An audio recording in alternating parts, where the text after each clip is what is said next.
Mat హెన్రీకి అసలు cricket రావాలనే ఇంట్రెస్టే లేదు. బట్ ఇదే మ్యాట్ హెన్రీ ఈరోజు number 1 test bowler. 2019 ODI world cup సెమీఫైనల్లో కూడా మ్యాట్ హెన్రీ ఇచ్చిన హార్ట్ బ్రేక్ ఏ ఇండియన్ ఫ్యాన్ కూడా మర్చిపోలేడు. ఇదే మ్యాట్ హెన్రీకి అసలు చిన్నప్పుడు క్రికెట్ అంటే నచ్చదు. బట్ వీళ్ళ అన్నయ్యకి క్రికెట్ రావాలనే డ్రీమ్, ప్యాషన్. తను ఒక బ్యాటర్ అవ్వడంతో తను డే అండ్ నైట్ బ్యాటింగే చేసేవాడు. మ్యాట్ హెన్రీతో ఓన్లీ బౌలింగే వేయమనేవాడు. మ్యాట్ హెన్రీ చిన్నగా ఉండడంతో తన దగ్గర అంత పేస్ ఉండేది కాదు. సో వాళ్ళ అన్నయ్యని అవుట్ చేయలేకపోయాడు. సో అతను డిసైడ్ అయ్యాడు, మా అన్నయ్యని నేను నా పేస్తో అవుట్ చేయలేను, సో స్వింగ్ నేర్చుకోవాలని. ఒకే స్టెప్ పైన కాన్స్టాంట్గా బౌలింగ్ వేస్తూ bowling in swing and out swing చేయడం నేర్చుకుంటాడు. అక్కడ స్టార్ట్ అయింది real Matt Henry entry. So కాలేజ్కి వెళ్ళిన తర్వాత మ్యాట్ హెన్రీ రియలైజ్ అవుతాడు, నా బౌలింగ్, నా యాక్షన్ స్వింగ్కి పర్ఫెక్ట్ అని. అక్కడ నుంచి మ్యాట్ హెన్రీ ఎరా స్టార్ట్ అవుతుంది. మీరే చూడండి, చిన్నప్పుడు మన సిబ్లింగ్స్తో మనం నేర్చుకున్న చిన్న చిన్న థింగ్స్ కూడా మన లైఫ్లో చాలా పెద్ద ఇంపాక్ట్ వేస్తాయి అనే దానికి పెద్ద ఎగ్జాంపుల్ మ్యాట్ హెన్రీ.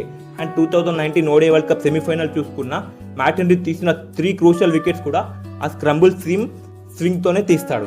ఇదే వాళ్ళ అన్నయ్యతో చిన్నప్పుడు ఆడుకున్నప్పుడు నేర్చుకున్న స్కిల్లే ఇది.